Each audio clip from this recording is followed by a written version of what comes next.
حضرت محمد صلی اللہ علیہ وآلہ وسلم کی ولادت باسعادت سے پہلے خانہ کعبہ نہ صرف اللہ کا گھر تھا بلکہ یہ دیوتاؤں کا گھر بن چکا تھا۔ یہ بتوں سے بھرا پڑا تھا۔ دور دراز علاقوں سے لوگ بتوں کی پوجا کے لیے آتے اور ہر سال انہیں نذرانہ عقیدت پیش کرتے۔ این اسی وقت پڑوسی ریاست یمن پر ابرہہ کی حکومت تھی۔ وہ ایک طاقتور لیکن متکبر اور مغرور حکمران تھا۔ ہر سال جب وہ پورے عرب اور دیگر ممالک کے لوگوں کو مکہ آتے ہوئے دیکھتا کہ یہ زائر نذرانے اور دیگر اسباب بھی لاتے ہیں، مکہ کے رہنے والے نہ صرف ان کو رہائش، پانی اور خوراک جیسی خدمات فراہم کرتے ہیں بلکہ تجارت بھی کرتے ہیں۔ اس طرح حج نہ صرف ایک روحانی بلکہ ایک تجارتی اجتماع بھی بن جاتا ہے۔ ابرہ کو یہ دیکھ کر بے حد حسد ہوتا ہے۔ وہ چاہتا ہے کہ لوگ نذرانے اور تحائف لے کر اس کے ملک میں آئیں۔ وہ جانتا تھا کہ لوگ خانہ کعبہ کی وجہ سے مکہ آتے ہیں، سو اس نے سوچا کہ سیم ایسی ہی جگہ ہم یمن میں بھی بنا لیں۔ اس خیال کے تحت اس نے اپنے شہر میں ایک عظیم الشان معبد بنوایا اور عرب کے نئے روحانی مرکز کے طور پر اس کی تشہیر شروع کر دی۔ اس نے دعویٰ کیا کہ اس کا معبد کعبہ سے بڑا اور بہتر ہے اور اس کا شہر مکہ سے زیادہ خوبصورت اور ترقی یافتہ ہے۔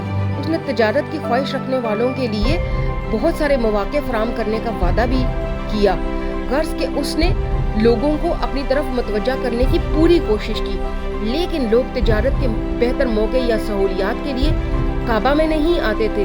وہ عمارت کی شان و شوکت یا شہر کی ترقی کو سراہنے کے لیے نہیں آتے تھے، وہ یہاں اس لیے آتے تھے کہ یہ خدا کا گھر تھا۔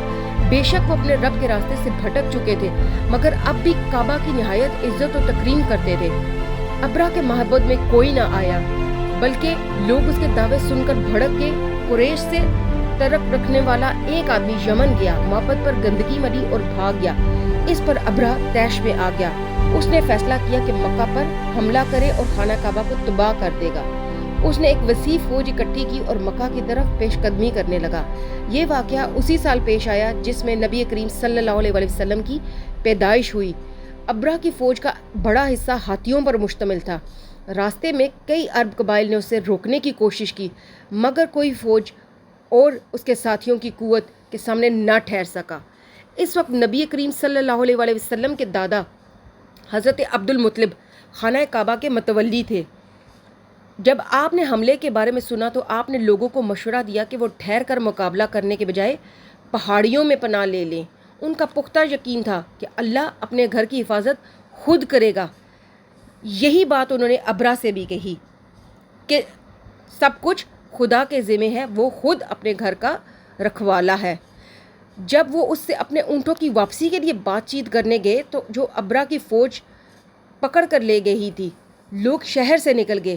حضرت عبد المطلب اپنے قریبی ساتھیوں کے ساتھ وہیں رہے۔